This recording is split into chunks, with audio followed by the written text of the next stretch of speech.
Assalamualaikum warahmatullahi wabarakatuh.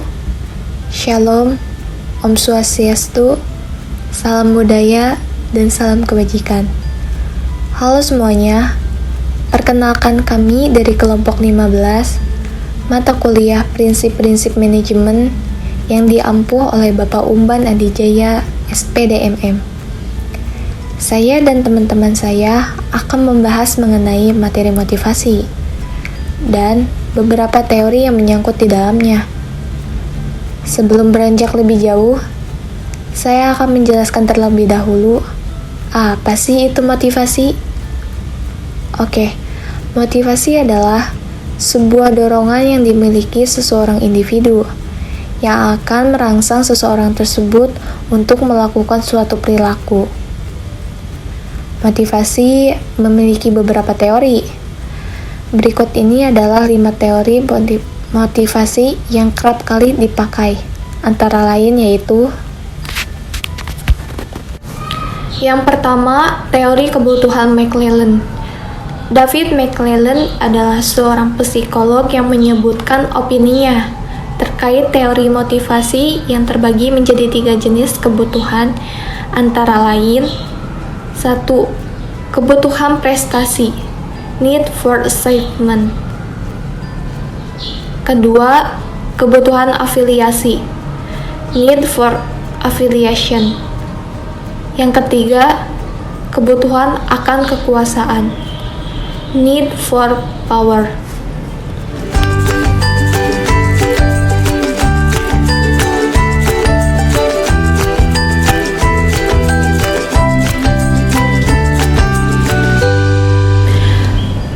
Kedua, ada teori E.R.G. Alderfer.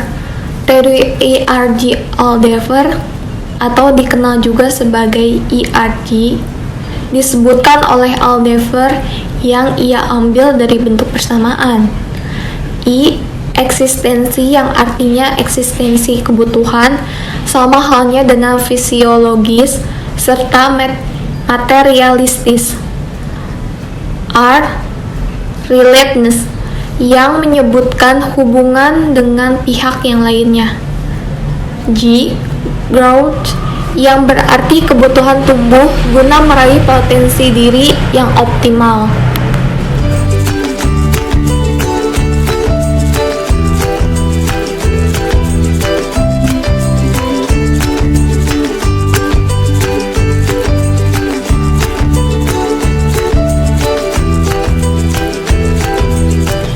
Ketiga, ada teori hierarki Maslow. Teori hierarki disebutkan oleh Abraham Maslow yang merupakan seorang psikologi pada tahun 1943. Dalam teori ini disebutkan, jika tingkatan kebutuhan hidup manusia itu didasari kepada 5 jenis, mulai dari keperluan yang mendasar sampai kebutuhan tertinggi. Tingkatan hierarki yang dimaksud di atas ialah: yang pertama ada kebutuhan psikologis. Tingkatan hierarki yang dimaksud di atas ialah: yang pertama kebutuhan fisiologis. Keperluan hidup manusia yang sangat mendasar seperti kebutuhan akan makan, minum, pakaian, udara, air, tempat tinggal, serta keperluan lain untuk bertahan hidup. Kedua, kebutuhan keamanan. Kebutuhan hidup manusia untuk mendapatkan rasa aman dari tindak kekerasan, baik itu secara fisik maupun secara psikis. Sebagai contoh, lingkungan dari tempat tinggal yang bebas akan polusi, perlindungan dari keselamatan akan bahaya, serta berbagai ancaman di dalam hidup seseorang.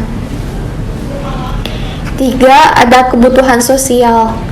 Seiring dengan sifat dalam diri manusia yang menjadi makhluk sosial, manusia ini memerlukan orang lain dalam menjalankan hidupnya. Keperluan satu ini mensyaratkan manusia guna mempunyai rasa mencintai serta dicintai. Keempat, ada kebutuhan penghargaan. Keperluan yang berhubungan dengan keamanan fisiologis serta sosial Keperluan atau kebutuhan tersebut menjadikan individu itu berharap untuk diakui oleh orang lain, mempunyai reputasi, serta rasa percaya diri dan juga dihargai oleh orang lain. Dan terakhir yang kelima ada kebutuhan aktualisasi diri. Kebutuhan atau keperluan yang paling tinggi di dalam hidup manusia adalah kebutuhan manusia agar bisa memenuhi ambisi dalam diri pribadinya.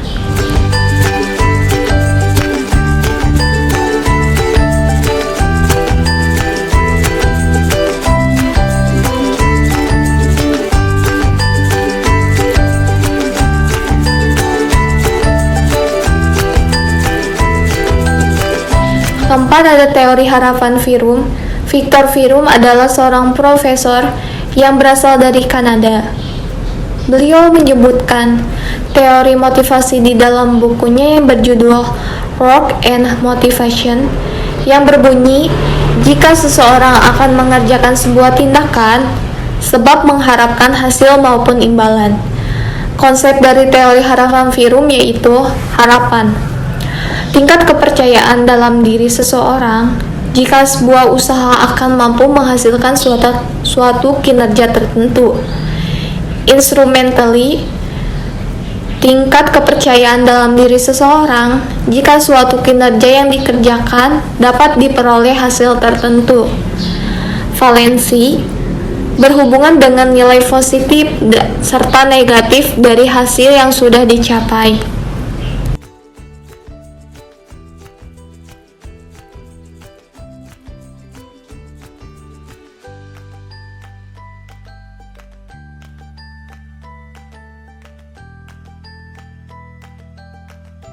Yang terakhir ada teori motivasi, Eugen Hertzberg.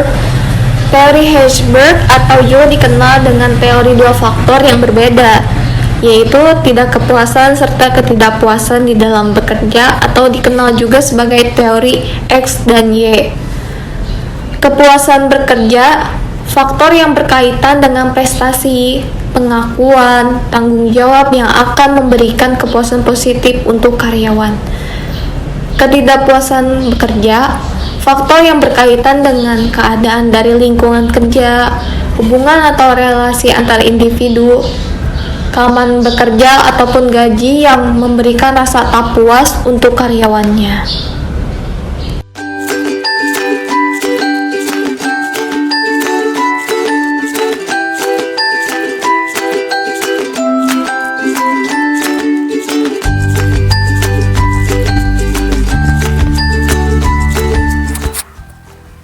Teori penetapan tujuan. Teori ini dikemukakan oleh Edwin Tock. Teori ini mengatakan bahwa kita akan bergerak jika kita memiliki tujuan yang jelas dan pasti.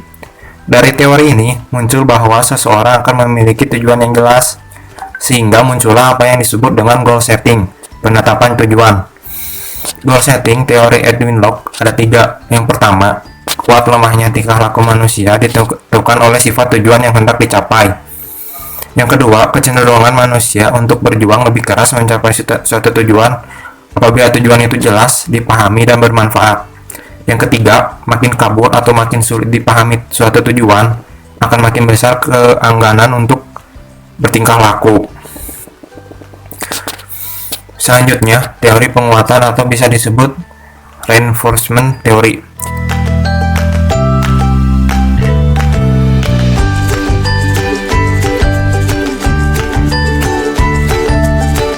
Reinforcement theory, teori penguatan, mengatakan bahwa perilaku adalah fungsi dari konsekuensinya. Konsekuensi yang segera mengikuti suatu perilaku dan meningkatkan kemungkinan terulangnya perilaku tersebut disebut penguat. Teori penguatan mengabaikan faktor-faktor seperti tujuan, harapan, dan kebutuhan. Menurut B.F. Skinner, orang kemungkinan besar akan terlibat dalam perilaku yang diinginkan jika mereka diberi imbalan untuk melakukannya. Dengan menggunakan teori penguatan, manajer dapat mempengaruhi perilaku karyawan dengan menggunakan penguat positif untuk tindakan yang membantu organisasi mencapai tujuannya. Dan manajer harus mengabaikan, bukan menghukum, perilaku yang tidak diinginkan. Mendesain pekerjaan yang memotivasi, istilah desain pekerjaan dibuat untuk merujuk pada cara tugas digabungkan untuk membentuk pekerjaan yang lengkap. Pekerjaan yang dilakukan orang dalam suatu organisasi tidak boleh berkembang secara kebetulan. Manajer harus merancang pekerjaan dengan sengaja dan bijaksana untuk mencerminkan tuntutan lingkungan yang berubah, teknologi organisasi dan keterampilan, kemampuan dan preferensi karyawan. Ketika pekerjaan dirancang seperti itu, karyawan termotivasi untuk bekerja keras. Berikut adalah cara manajer dapat merancang pekerjaan yang memotivasi. Selain teori-teori di atas, adapun cara mendesain pekerjaan yang dapat memotivasi, ada berbagai cara untuk merancang pekerjaan yang dapat memotivasi pekerjaan di antaranya. Job enlargement, pembesaran pekerjaan, bertujuan untuk memperluas isi pekerjaan karyawan secara horizontal. Artinya, karyawan akan diberikan tugas yang lebih banyak, di mana perluasan tersebut tetap dalam satu level pekerjaan pokoknya. Sebagian besar upaya perluasan pekerjaan yang hanya berfokus pada peningkatan jumlah tugas tampaknya tidak berhasil. Namun, penelitian telah menunjukkan bahwa aktivitas perluasan pengetahuan mengarah pada kepuasan kerja yang lebih tinggi, layanan pelanggan yang lebih baik, dan kesalahan yang lebih sedikit. Selanjutnya, job enrichment. Pendekatan lain untuk desain pekerjaan adalah perluasan vertikal pekerjaan dengan menambahkan perencanaan dan evaluasi tanggung jawab pengayaan pekerjaan. Pengayaan pekerjaan meningkatkan kedalaman pekerjaan yang merupakan tingkat kontrol yang dimiliki karyawan atas pekerjaan mereka. Job enrichment lebih menekankan pada kualitas, sedangkan job enlargement lebih menekankan pada kuantitas. Adapun penelitian CGM, job karakteristik model, telah memberikan basis pengetahuan yang kaya untuk pemahaman bagaimana desain pekerjaan mempengaruhi motivasi karyawan. Namun, penelitian tidak secara langsung menentukan pekerjaan yang memotivasi. Lebih dari 95% harus lulus. Ahli bedah dan administrator pendidikan seperti kepala sekolah merasa bahwa mereka membuat dunia menjadi tempat yang lebih baik. Sebaliknya, kurang dari 25% pengawas permainan dan petugas parkir merasa bahwa mereka membuat dunia menjadi tempat yang lebih baik. Penelitian tentang CGM terus berlanjut. Misalnya, satu studi baru-baru ini mengamati penggunaan upaya desain untuk pekerjaan untuk mengubah karakteristik pekerjaan dan meningkatkan kesejahteraan karyawan. 48 lain meneliti kepemilikan psikologis, yaitu perasaan pribadi tentang miliku dan kekitaan dan perannya di CGM 49.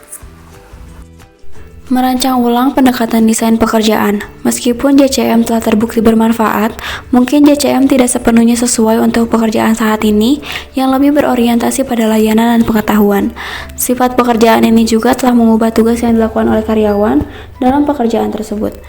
Dua sudut pandang yang muncul pada desain pekerjaan menyebabkan pemikiran ulang tentang JCM dan pendekatan standar lainnya. Mari kita lihat setiap perspektif. Perspektif pertama, perspektif relasional desain kerja. Berfokus pada bagaimana tugas dan pekerjaan orang semakin didasarkan pada hubungan sosial. Dalam pekerjaan saat ini, karyawan memiliki lebih banyak interaksi dan saling ketergantungan dengan rekan kerja dan orang lain baik di dalam maupun di luar organisasi. Dalam melakukan pekerjaannya, karyawan semakin mengandalkan orang-orang di sekitar mereka untuk mendapatkan informasi, nasihat, dan bantuan. Jadi apa artinya ini untuk mendesain pekerjaan yang memotivasi?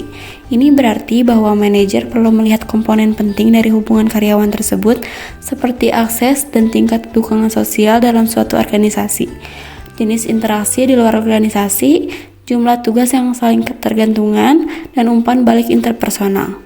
Manajer membantu meningkatkan pengalaman layanan pelanggan dengan menghubungkan pengembang perangkat lunak dengan pelanggan. Dalam contoh ini, tujuan manajer adalah meminta pengembang membuat perangkat lunak yang memenuhi spesifikasi, teknis, dan ramah pengguna. Perspektif kedua, perspektif proaktif desain kerja, mengatakan bahwa karyawan mengambil inisiatif untuk mengubah cara kerja mereka. Mereka jauh lebih terlibat dalam keputusan dan tindakan yang mempengaruhi pekerjaan mereka. Faktor desain pekerjaan yang penting menurut perspektif ini meliputi otonomi atau yang merupakan bagian dari JCM, jumlah ambiguitas dan akuntabilitas, kompleksitas pekerjaan, tingkat pemicu stres, dan konteks sosial atau hubungan. Masing-masing telah terbukti mempengaruhi perilaku proaktif karyawan. Menurut salah satu peneliti, Petugas pembersih memiliki banyak ruangan yang harus mereka bersihkan dalam waktu yang sangat singkat, sehingga mereka hanya memiliki sedikit pengetahuan mengenai jumlah tugas yang harus mereka selesaikan. Untuk membuatnya lebih bermakna bagi diri mereka sendiri, mereka akan melakukan semua jenis hal kecil untuk membantu pasien dan keluarga pasien mereka.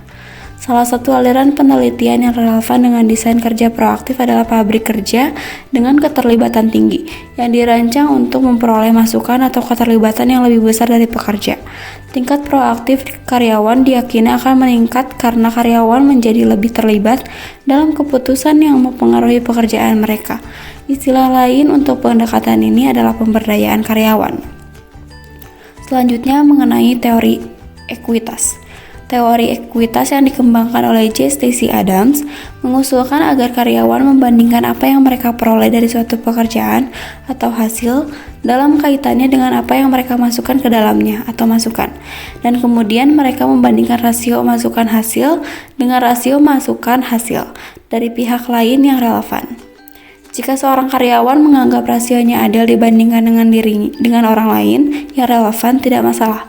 Namun, jika rasionya tidak adil, dia menganggap dirinya kurang dihargai atau terlalu dihargai. Ketika ketidakadilan terjadi, karyawan berusaha untuk melakukan sesuatu tentang hal itu. Hasilnya mungkin produktivitas yang lebih rendah atau lebih tinggi, peningkatan atau penurunan kualitas output, peningkatan ketidakhadiran, atau pengunduran diri sukarela. Dalam beberapa kasus, karyawan mengungkapkan ketidakadilan gaji kepada publik daripada menurunkan input mereka. Rujukan orang lain, sistem, atau diri individu membandingkan diri mereka sendiri. Untuk menilai ekuitas merupakan variabel penting dalam teori ekuitas. Masing-masing dari ketiga kategori rujukan itu penting. Kategori orang mencakup individu lain dengan pekerjaan serupa di organisasi yang sama, tetapi juga termasuk teman, tetangga, atau rekan profesional. Berdasarkan apa yang mereka dengar di tempat kerja atau baca di koran atau jurnal perdagangan, karyawan membandingkan gaji mereka dengan gaji orang lain. Kategori sistem mencakup kebijakan, prosedur, dan alokasi gaji organisasi. Kategori diri mengacu pada rasio masukan hasil yang unik untuk individu. Itu mencerminkan pengalaman dan kontak pribadi masa lalu dan dipengaruhi oleh kriteria seperti pekerjaan masa lalu atau komitmen keluarga. Awalnya, teori ekuitas berfokus pada keadilan distributif, keadilan yang dirasakan dari jumlah dan alokasi imbalan di antara individu. Penelitian yang lebih baru berfokus pada melihat masalah keadilan prosedural, keadilan yang dirasakan dari proses yang digunakan untuk menentukan distribusi penghargaan.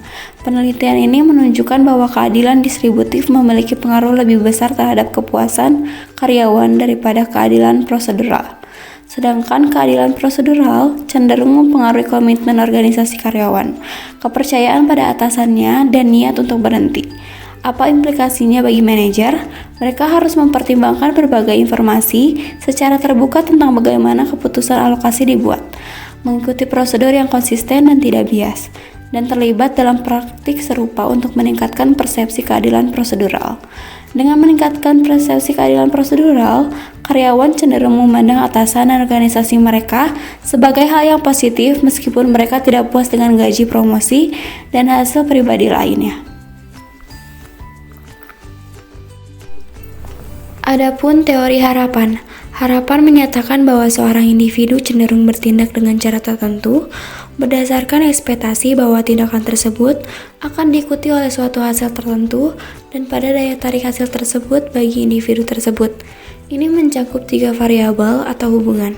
Yang pertama, harapan atau keterkaitan usaha kinerja adalah probabilitas yang dirasakan oleh individu bahwa mengerahkan sejumlah upaya akan mengarah pada tingkat kinerja tertentu. Yang kedua, perantaraan atau hubungan penghargaan kinerja adalah sejauh mana individu percaya bahwa kinerja pada tingkat tertentu adalah berperan penting dalam mencapai hasil yang diinginkan. Yang ketiga, ada valensi atau daya tarik pahala adalah pentingnya tempat individu pada hasil potensial atau penghargaan yang dapat dicapai dalam pekerjaan. Valens mempertimbangkan tujuan dan kebutuhan individu.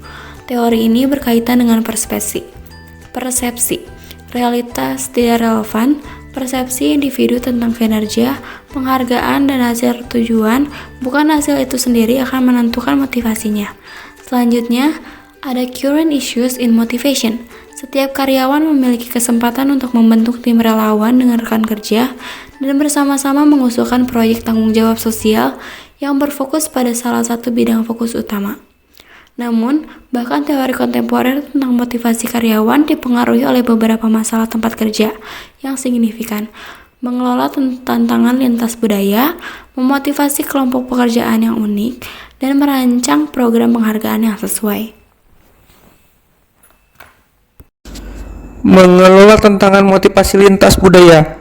Dalam lingkungan bisnis global saat ini, manajer tidak bisa secara otomatis mengasumsikan program motivasi yang bekerja dalam suatu program lokasi geografis akan berhasil pada orang lain. Kebanyakan saat ini, teori motivasi sewa dikembangkan di Amerika Serikat oleh orang Amerika dan tentang orang Amerika. Mungkin yang paling mencolok karakteristik pro-Amerika dalam teori-teori ini adalah penekanan yang kuat pada individualisme dan prestasi. Misalnya, teori penetapan tujuan dan harapan menekankan pencapaian tujuan serta pemikiran rasional dan individu teori motivasi untuk melihat tingkat transferabilitas lintas budaya mereka. Konsep motivasi lain yang jelas memiliki bias Amerika adalah kebutuhan berprestasi. Pandangan bahwa kebutuhan berprestasi tinggi bertindak sebagai motivator internal mengandaikan dua karakteristik budaya: kesediaan untuk menerima tingkat risiko sedang yang mengecualikan negara dengan karakteristik penghindaran ketidakpastian yang kuat, dan perhatian dengan kinerja yang berlaku hampir secara tunggal untuk negara-negara dengan karakteristik pencapaian. Teori ekuitas memiliki pengikut yang relatif kuat di Amerika Serikat, yang tidak mengherankan mengingat bahwa sistem penghargaan bergaya Amerika Serikat didasarkan pada asumsi bahwa pekerja sangat sensitif terhadap ekuitas dalam alokasi penghargaan. Memotivasi kelompok pekerja unik. Memotivasi bekerja yang berbagai untuk memaksimalkan motivasi di perusahaan. Misalnya, banyak organisasi telah mengembangkan pengaturan kerja yang fleksibel, seperti minggu kerja yang dikompresi, waktu fleksibel, dan pembagian pekerjaan yang telah kita bahas di bab 11, yang mengenali kebutuhan yang berbeda. Alternatif pekerjaan yang juga kita bahas sebelumnya adalah telecommuting. Namun, perlu diingat bahwa tidak semua karyawan menerima gagasan telecommuting. Beberapa pekerja menyukai interaksi informal di tempat kerja yang memenuhi kebutuhan sosial mereka dan merupakan sumber ide baru para tenaga kerja saat ini. Manajer perlu berpikir dalam konteks fleksibilitas. Profesional yang memotivasi berbeda dengan generasi sebelumnya. Karyawan pada umumnya saat ini lebih cenderung menjadi profesional dengan gelar sarjana daripada pekerja pabrik kerah biru. Profesional berbeda dengan non-profesional. Mereka memiliki komitmen yang kuat dan jangka panjang pada bidang keahliannya untuk terus mengikuti perkembangan di bidangnya. Mereka perlu memperbarui pengetahuan mereka secara teratur, dan karena komitmen mereka pada profesinya, mereka jarang menetapkan minggu kerja mereka jam 8 pagi sampai 5 sore, 5 hari seminggu. Mereka suka menangani masalah dan mencari solusi. Imbalan utama mereka adalah pekerjaan itu sendiri. Para profesional juga menghargai dukungan. Mereka ingin orang lain berpikir bahwa apa yang sedang mereka kerjakan itu penting. Memotivasi pekerja kontingensi. Kita telah membahas di bab 11 tentang peningkatan jumlah pekerja kontingen yang dipekerjakan oleh organisasi. Tidak ada solusi sederhana untuk memotivasi karyawan ini. Penelitian menunjukkan bahwa perbedaan kepuasan kerja antara pekerja kontingen dan permanen tidak signifikan sampai kita mempertimbangkan pengaturan kerja kontingen tertentu pekerja sementara versus kontraktor independen. Pekerja sementara kurang puas dibandingkan pekerja tetap. Perbedaan ini dapat dijelaskan oleh fakta bahwa sebagian besar pekerja sementara tidak menerima tunjangan seperti liburan yang dibayar dan dibayar dengan upah yang lebih rendah daripada yang diperoleh oleh pekerja tetap yang terampil. Sebaliknya, kontraktor independen sama puasnya dengan pekerja tetap. Ini mungkin terjadi karena organisasi lebih cenderung mengakui pentingnya kontribusi kontraktor independen karena mereka sebagian besar adalah individu yang sangat terampil. Misalnya, konsultan manajemen berpendidikan tinggi dan memiliki rekam jejak keberhasilan yang terbukti.